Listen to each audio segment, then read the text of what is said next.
Assalamualaikum warahmatullahi wabarakatuh.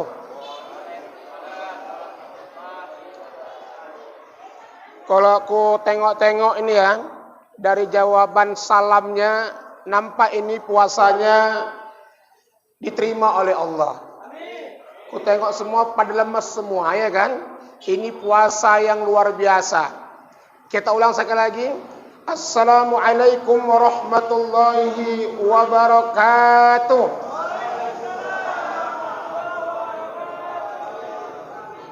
Hamdan wa syukran lillah, salatan wa salaman ala rasulillah wa ala alihi wa sahbihi wa mawala. Allahumma salli ala sayyidina Muhammad wa ala ali sayyidina Muhammad. Amma ba'd. Qala Allah Ta'ala fi kitabihil karim.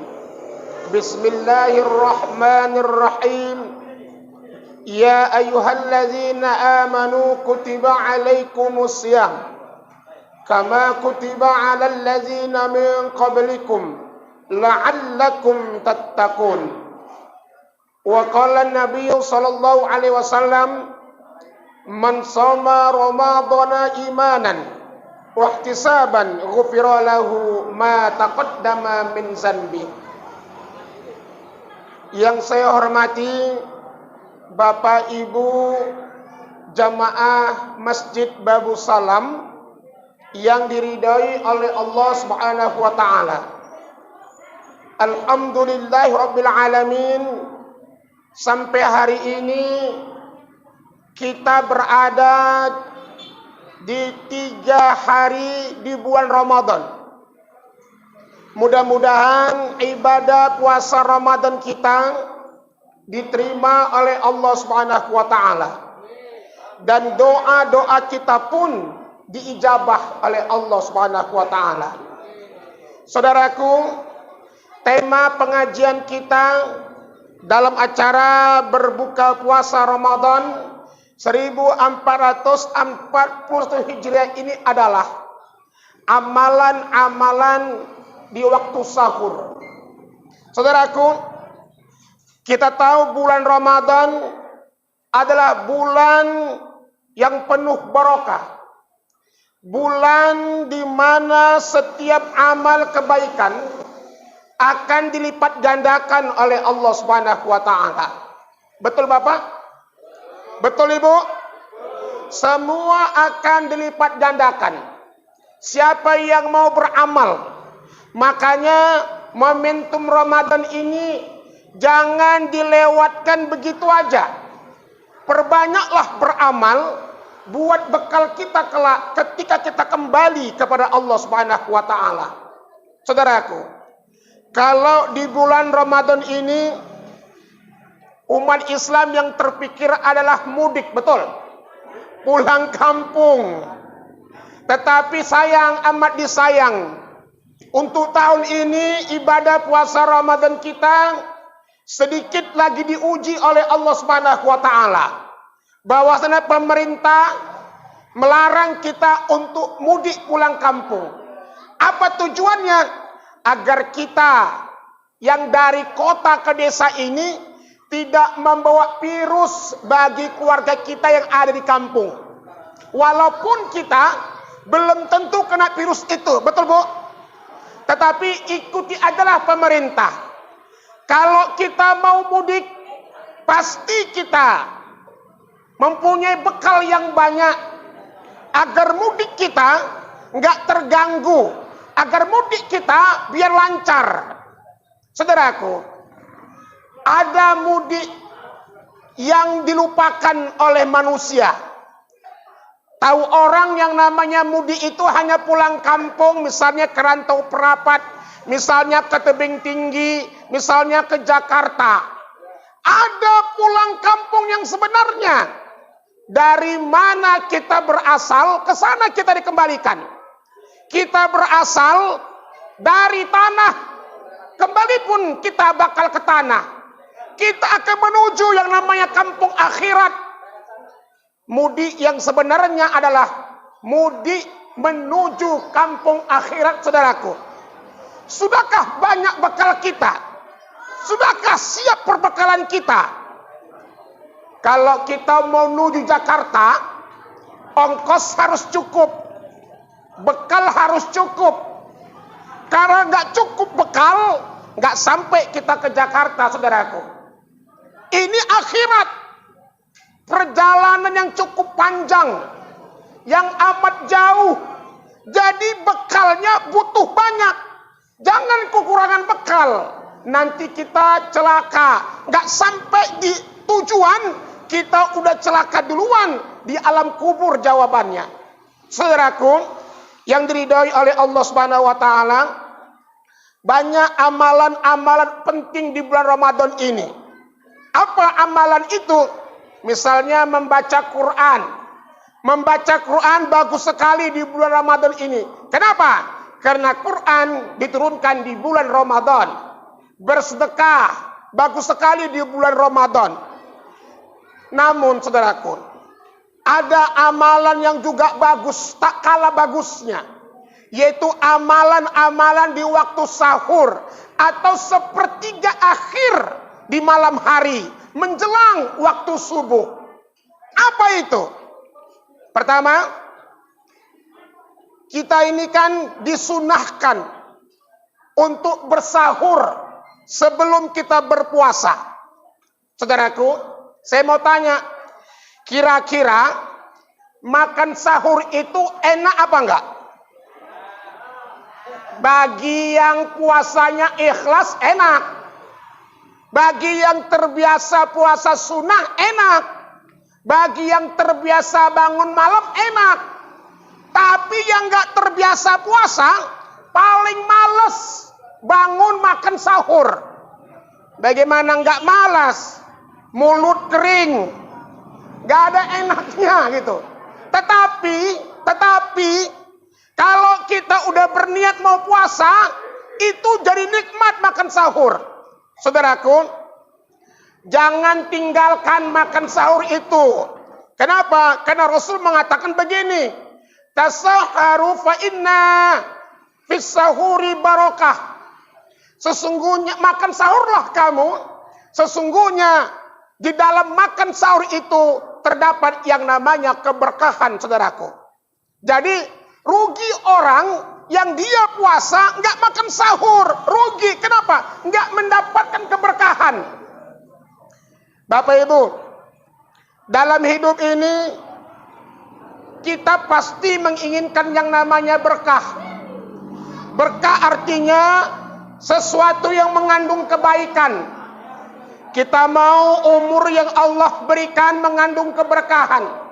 Kita mau keluarga yang kita punya mengandung keberkahan. Kita mau anak-anak yang kita punya juga mengandung keberkahan. Kita mau pekerjaan yang kita dapatkan mengandung keberkahan. Kalau semuanya berkah, enak, nyaman, damai dalam menjalani kehidupan di atas dunia ini. Salah satu cara untuk mendapatkan keberkahan adalah lewat yang namanya makan sahur. Saudaraku, yang diridhoi oleh Allah Subhanahu wa taala, lantas sahur yang bagaimana yang disunahkan oleh baginda Rasulullah sallallahu alaihi wasallam?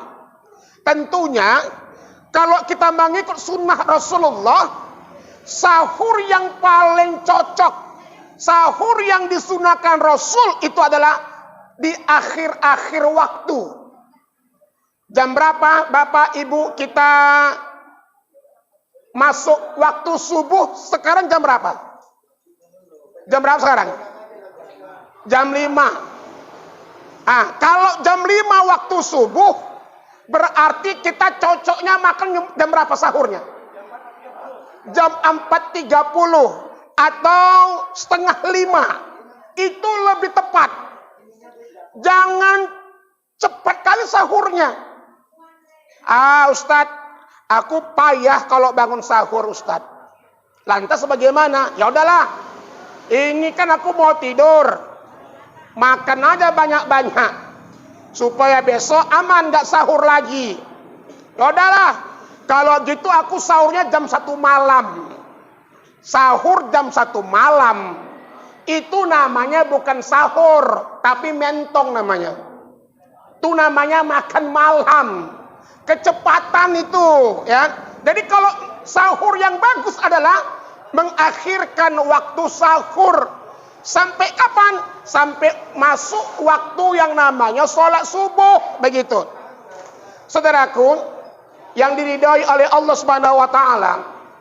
Lantas, jam berapa bangun itu yang bagus? Walaupun makannya itu katakanlah 4:30, paling tidak kita bangunnya jam 3.30. Untuk apa itu? Kita melaksanakan ibadah. Ingat, Bapak Ibu. Halo? Bapak Ibu, halo? Kira-kira suaraku dengar ini? Dengar? Kok ngantuk? Begini saudaraku.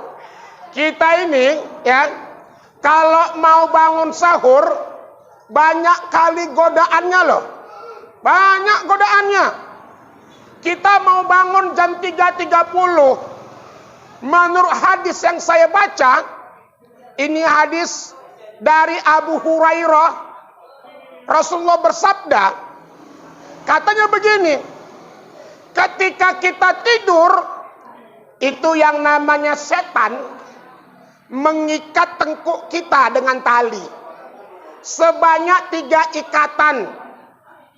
Tiap-tiap tali itu ngomong gini.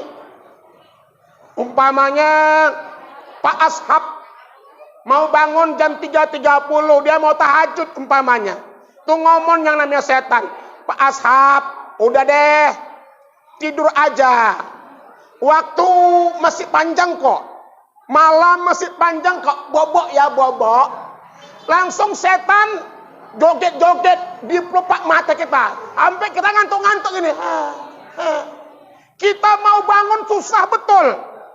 Terbangun kita istighfar, maka terputuslah ikatan pertama. Lantas kita berwudu, terputuslah ikatan kedua. Habis berwudu, kita melaksanakan sholat sunat tahajud. Maka lepaslah 3 ikatan setan itu. Pagi-paginya kita seger, kita semangat, makan sahur pun lahap. Kenapa? Kita udah suci, kita udah berwudu, kita udah berzikir, kita udah tahajud. Bapak Ibu yang diridhoi oleh Allah Subhanahu wa taala, pertanyaannya, boleh nggak kita tahajud di bulan Ramadan? Boleh nggak? Halo? Bapak Ibu? Boleh. Sebab ada orang bilang gini, Ustadz, ngapain lagi tahajud Ustadz? Kan udah tarawih Ustadz. Kan udah witir Ustadz. Ngapain tahajud? Yang namanya tarawih itu beda dengan tahajud. Kalau tarawih disebut dengan qiyamul lail, sholat malam. Sementara tahajud itu adalah dilaksanakan sepertiga malam. Katakanlah jam 2, jam 3. Dan menurut ulama, sebagian ulama kita tidur dulu. Nah, bangun jam 3.30, laksanakan sholat sunnah tahajud. Berapa rakaat? Terserah. Mau berapa rakaat?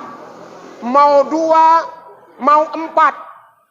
Kemudian, setelah kita tahajud, apakah perlu ditutup dengan witir? Begini, ketika kita tarawih, kan kita tutup dengan witir, betul nggak? Nah, kalau udah witir, kita tahajud. Ketika kita mau bangun sahur, nggak usah witir lagi. Nabi bilang gini, la witrani fi lailatin. Tidak ada 2 witir dalam 1 malam, nggak ada. Jadi setelah tahajud nggak usah tutup dengan witir. Kenapa? Tadi udah witir. Kecuali dia belum witir, tutuplah dengan witir. Berapa rakaat? minimal 1, 3, 5 dan seterusnya. Saudaraku, yang diridhoi oleh Allah Subhanahu wa taala, habis tahajud ngapain? Kemudian kita berdoalah. Salah satu doa yang mustajab adalah doa di waktu sahur. Ini kan masing-masing punya keinginan ini. Ya Bu? Ibu pernah nggak berdoa? Bu? Ibu pernah nggak berdoa? Nah, saya mau tanya, kepingin nggak doanya dikabulkan? Salah satu doa yang mustajab ada doa di waktu sahur. Berdoalah di situ. Minta apa yang mau diminta. Misalnya ibu berdoa sama Allah. Suaminya bertingkah, makin tua makin bertingkah. Namanya Portugal, Persatuan Orang Tua Gatal. Ibu bilang gini, doa sama Allah, ya Allah ya Rabb, tolong ya Allah kembalikanlah sifat suamiku seperti dulu jumpa pertama. Dia sayang sama aku, manggil aku I love you darling, adindaku, kekasihku. Tapi sekarang ya Allah manggilnya kau ya Allah. Tolong ya Allah kembali ke sifatnya seperti dulu. Begitu. Ya Allah ya Rabb, jangan engkau biarkan ya Allah mata suamiku jelalatan. Suka nengok-nengok istri tetangga. Umpamanya. Doalah. Ya Allah ya Rabb, jadikan anakku anak yang soleh. Jadikan anakku anak yang alim. Jadikan anakku hafiz dan hafizah. Begitupun Bapak, doa juga. Ya Allah ya Rabb, anugerahkan rezeki ya Allah. Ya Allah, aku baru aja dirumahkan gara-gara wabah corona ini ya Allah. Lebaran semakin dekat. Aku bingung, baju anak-anak belum dibeli. Apalagi baju istri, nggak kepikiran. Doa sama Allah, mudah-mudahan saja yang namanya doa kita dikabulkan oleh Allah Subhanahu wa taala. Saya beda dengan ustadz-ustadz teman saya yang lain gitu. Teman-teman saya yang lain banyak nelpon saya, banyak SMS ke saya, WA ke saya. Apa dibilangnya? Ustadz Jamal, apakah ada malam ini jadwal yang double? Kalau ada yang double, kasih dong satu aku Ustaz, aku kosong malam ini. Kenapa? Saya tanya, di lockdown masjidnya. Allah Karim. Saya alhamdulillah ya, cuma satu yang di lockdown. Itu pun cuma satu malam aja. Malam Jumat yang keempat. Selainnya semua berita semua gitu. Kenapa? Karena doa itu cantik kali di waktu sahur. Kemudian di waktu kita berbuka. Habis kita ini berbuka nih. Baca Allahumma laka sumtu wa bika amantu umpamanya. Udah itu kita berdoa. Alhamdulillah ya Allah, terimalah ibadah puasa hamba ya Allah. Ya Allah ya Rabb, kuatkan iman dan akidah hamba ya Allah. Ya Allah ya Rabb, kasih hamba rezeki ya Allah ya Rabb. Nah begitu. Insya Allah doa di waktu sahur, doa di waktu berbuka, itu adalah doa waktu yang mustajab gitu. Makanya saudaraku, perbanyaklah doa di waktu sahur dan ketika berwaktu berbuka itu gitu. Jadi insya Allah, walaupun kita dilanda COVID-19 ini, wabah corona ini, insya Allah ya, rezeki itu nggak pernah ketukar. Rezeki Allah nggak pernah habis. Allah Maha Kaya. Jangan khawatir. Cuma saja pertanyaannya, ibadah kita yang serius, puasa kita yang serius. Banyak orang puasa nggak serius. Puasanya lah yang penting puasa katanya. Puasa ngomongnya orang jalan terus. Puasa-puasa gado sama suami. Puasa-puasa suami nyakar istri. Puasa-puasa nggak cakapan sama tetangga. Ya percuma. Makanya Bapak Ibu, Rasul dalam sebuah hadis bilang gini, Kam min sha'imin laisa lahu min siyami ilju' wal atas. Berapa banyak orang-orang yang berpuasa, tapi sayang dari puasa itu mereka nggak dapat apa-apa kecuali haus dan lapar. Kenapa? Puasanya cuma nahan haus dan lapar. Kalau puasa nahan haus dan lapar, anak kecil pun tahan, anak SD pun tahan. Tapi puasa kita bukan saja nahan haus dan lapar, tapi semua anggota tubuh kita puasakan. Mata puasa, dalam arti nggak boleh melihat kecuali melihat yang baik-baik. Tangan puasa, dalam arti nggak boleh memegang kecuali memegang yang baik-baik. Kaki puasakan, tidak boleh melangkah kecuali melangkah ke tempat yang baik-baik. Puasa orang macam gitu, insya Allah akan diterima oleh Allah Subhanahu wa Ta'ala. Nah, habis kita sholat tahajud, habis kita berdoa, ngapain lagi? Perbanyaklah istighfar. Dalam surat Ali Imran ayat ke-17 Allah mengatakan begini, wal mustaghfirina bil ashar. Orang-orang yang minta ampun di waktu sahur, Allah akan mengampuninya. Ternyata banyak orang yang belum paham, banyak orang yang nggak tahu. Ternyata istighfar itu bagus sekali dilakukan di waktu sahur. Istighfar.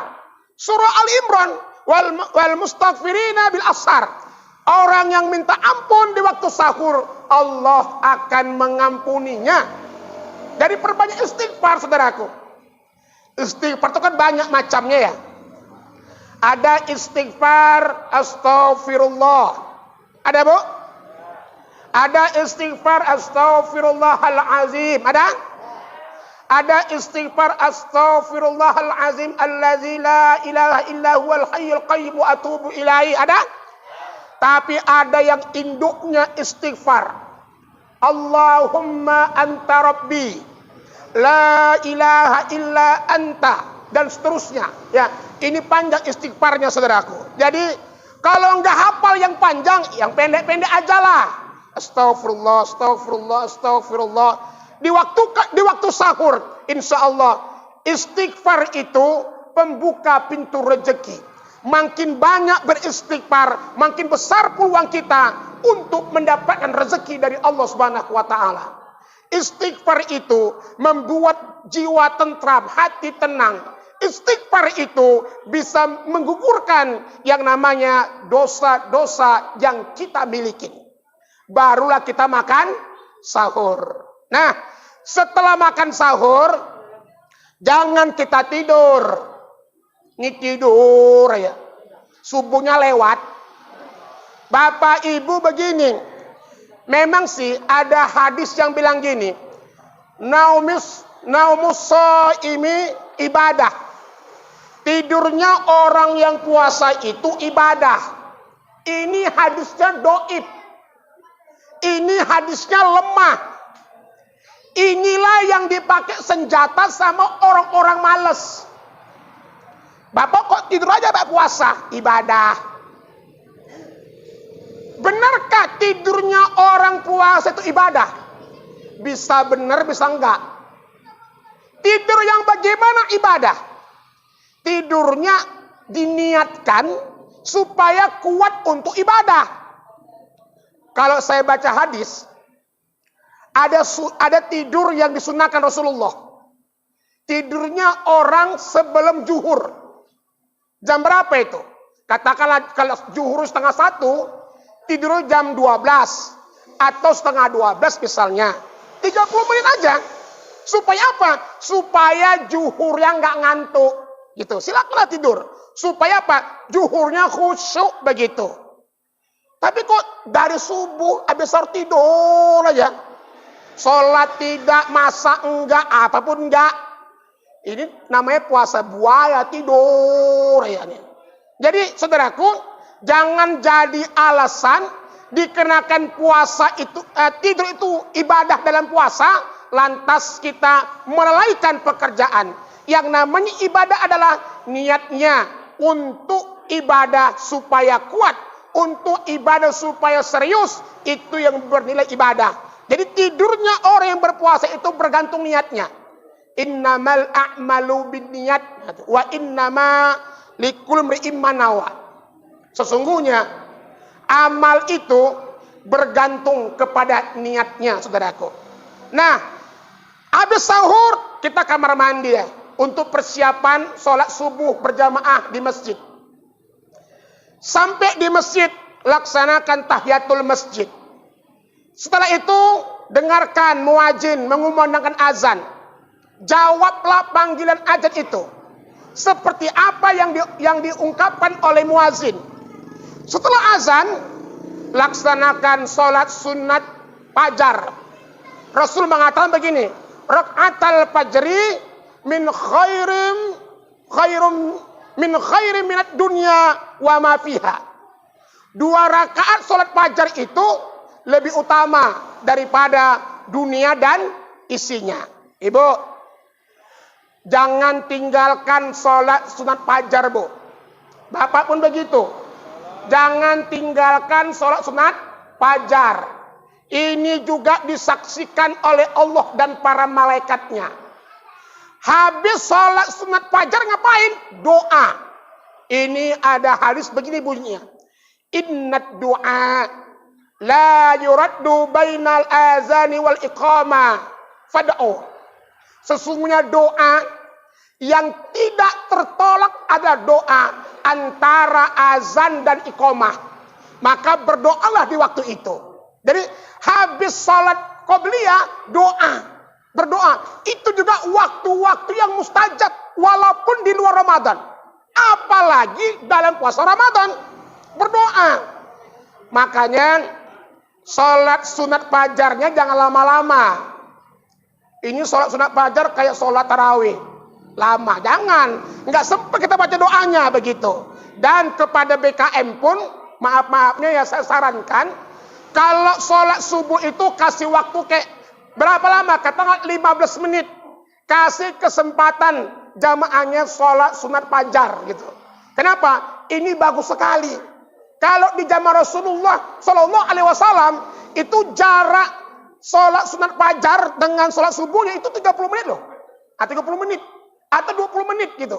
Nah, kita taruhlah 15 menit. Kasih waktu 15 menit. Setelah itu baru iqamah begitu. Kenapa? Supaya ada waktu sholat sunat fajar dan dia punya kesempatan untuk berdoa kepada Allah Subhanahu wa taala. Barangkali inilah yang dapat saya sampaikan. Mohon maaf atas segala kekurangan. Dengan satu kesimpulan, saudaraku, marilah kita manfaatkan momentum Ramadan ini untuk banyak-banyak kita beramal. Karena amalan di dalam bulan suci Ramadan pahalanya dilipat gandakan oleh Allah Subhanahu wa taala. Jangan biarkan Ramadan datang dan pergi tanpa arti dan tanpa makna. Kemudian yang kedua adalah perbanyaklah berdoa di bulan Ramadan.